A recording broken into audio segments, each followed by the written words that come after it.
High বন্ধুরা, সবাই কেমন আছো? আশা করি আমার বন্ধুরা সবাই ভালো আছে। বন্ধুরা, আমরাও সবাই ভালো আছি। তো এখন থেকে ভিডিওটা শুরু করলাম, স্কিপ না করে পুরো ভিডিওটা দেখো। আশা করি তোমাদের খুব ভালো লাগবে।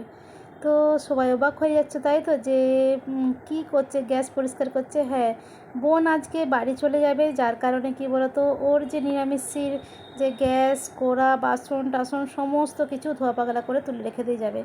আর ও চলে যাবেই বলেছিল। তোমাদের দাদা বলছে, এই তুই মানে অ্যাকচুয়ালি আমার বোন তো অনেকটাই ছোট, তো বোনকে তুই তাকারেই করে যে তুই খালি পেটে চলে যাবি, কিছু খেয়ে যা বলে, কি বলো তো, ছেঁড়া পরোটা নিয়ে এসেছিলো। তো ছেঁড়া পরোটা খেয়ে দিয়ে দেখো বেরিয়ে পড়েছে রাস্তাতে। সত্যি মনটা খুবই খারাপ লাগছে। একসঙ্গে কদিন ধরে ছিলাম, খুবই ভালো লাগছিলো, খুব আনন্দ ফুর্তি হচ্ছিলো।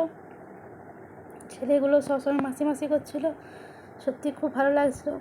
আমি বলেছিলাম সকালবেলা চলে যাব, বললো কি না তুই থাক, বাবার আরও দুখান মাল হবে, মানে মিঠাই হবে, তুই করে দে তারপরে যাস।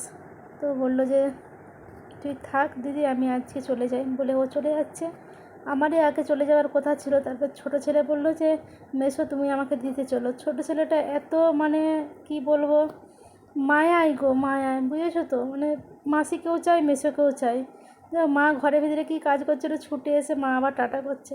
বোন তো চলে গেল, কদিন ধরে বোনই রান্না বান্না করছিলো, খাওয়া দাওয়া করছিলাম। তো এবারে রান্না বান্না আমিই করবো। তো যাই হোক, কুটে বেটে রান্না করতে বসে দিয়েছি। মা একটু মাছ কিনেছিল, তো মাছ করব। এদিকে তোমাদের দাদা ঘরকে গেছিলো, ঘর থেকে আম মানে আমাদের গাছ থেকে আম পেড়ে নিয়ে এসেছিলো। তো আজকে আম দিয়ে আলু দিয়ে মাছ দিয়ে ঝাল করছে, আর মাছের একটু ডিম ছিল, মাছের ডিমের ভাজা। আর ভালো লাগছে না গো। যাই হোক বন্ধুরা, আজকের ভিডিও এইটাই ছিল। আজকে রাখি, টাটা।